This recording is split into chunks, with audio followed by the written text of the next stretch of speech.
If you really love God, wouldn't you be comfortable being humiliated for Him? Isn't that something you'd want?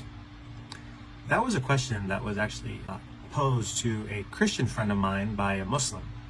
Now, that friend asked me to really elaborate on the subject. And though it's been a long time, I've been praying about this question for quite a while. Sorry. I finally wanted to sit down and record my thoughts on it, because that mindset is somewhat foreign to a Christian in certain regards. Now, in terms of understanding the Islamic mindset, the first thing that we have to understand is that Islam, in and of itself, is a religion stuck in the 7th century. Islam teaches that the Quran is the final revelation of Allah given to Muhammad at a specific time, at a specific place, and that Muhammad is not only the seal of the prophets, but he is also the standard for conduct of all mankind. And when you have that perfect blend of ideas, there's really not anything you could progress from or advance for. Why would you advance if you have the religion, the one true religion that everyone needs to submit to? Why would you change your culture if you already understand who the article of perfection is and how he lived? You already live in a culture and society that he lived in, therefore why seem to move forward? And that's very important to understand, because part of that 7th century culture is the idea of humiliation.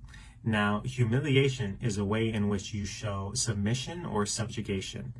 That's why in the Quran it says over and over again that when you subjugate the Christians and the Jews and stuff, you're supposed to humiliate them, and they're supposed to feel humiliated and shamed. That is how you show that you're above them and you dominate them, and that they're inferior to you, that they are humiliated. Well, Islam, as you'll hear many Muslims say, is the religion of submission to Allah. If you submit to Allah, the best way to show your submission is to construct a religion that purposely humiliates you. In the context of my friend's question, this has to do with when saying salat, how you bow your head to the floor, and why Christians don't bow their head to the floor when they pray, and that they should, because it's a sign of humiliation. Now, that is something completely juxtaposed in terms of Christianity. Now, in Christianity, Jesus tells us that self-humiliation doesn't honor God. So something that a lot of Muslims will do is say when they say salat, they will, over time, develop a kind of mark on their head. I believe it's called the zabiba.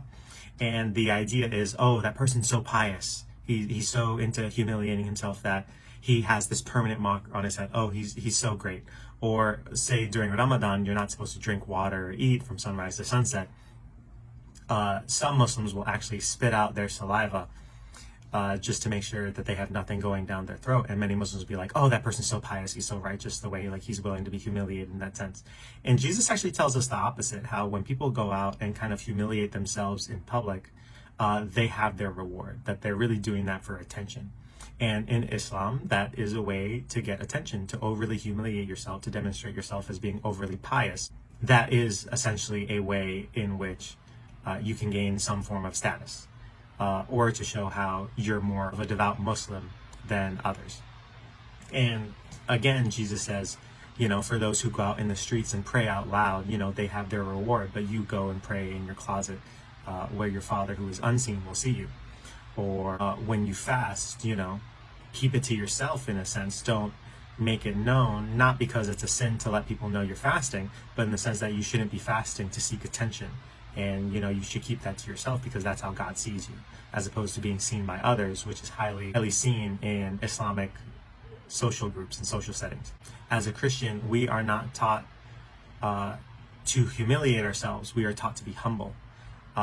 Humiliation, especially in Christianity, when you're actively going out and doing that, is a sign of pride, and we see this in terms of Islamic circles, where you go and you show, oh, I'm willing to go this far, willing to do this. And while a Christian should be willing to be humiliated, we shouldn't go out and actively humiliate ourselves, because we are elevating ourselves in that sense. What we're taught is to be humble, to think of ourselves less. We are taught not to be subjugated, but to serve, and to put others before ourselves, and to love.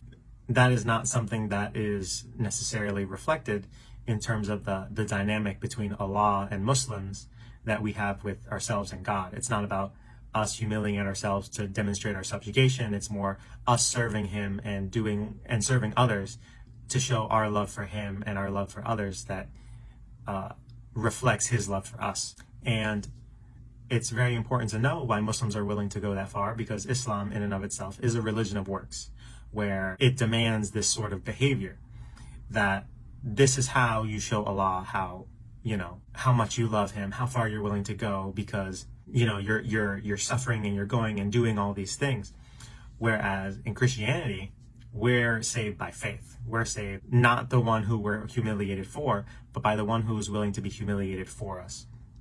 And so because of that, we go and do what we do out of the abundant love that we have, not because we're trying to please Allah or to basically get more good deeds in order to give us a better chance of entering into Jannah.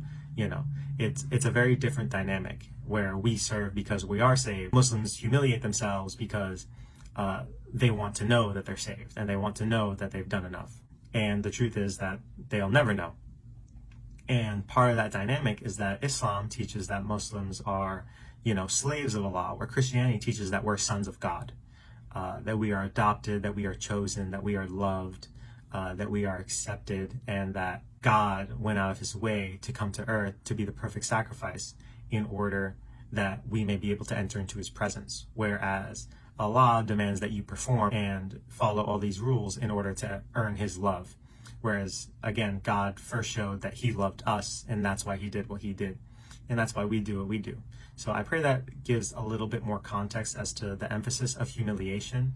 It is very sad when you think about it, that this is what is demanded of Muslims. And I pray that they come to know that there is a God out there who does love them, regardless of what they do and what they put themselves through.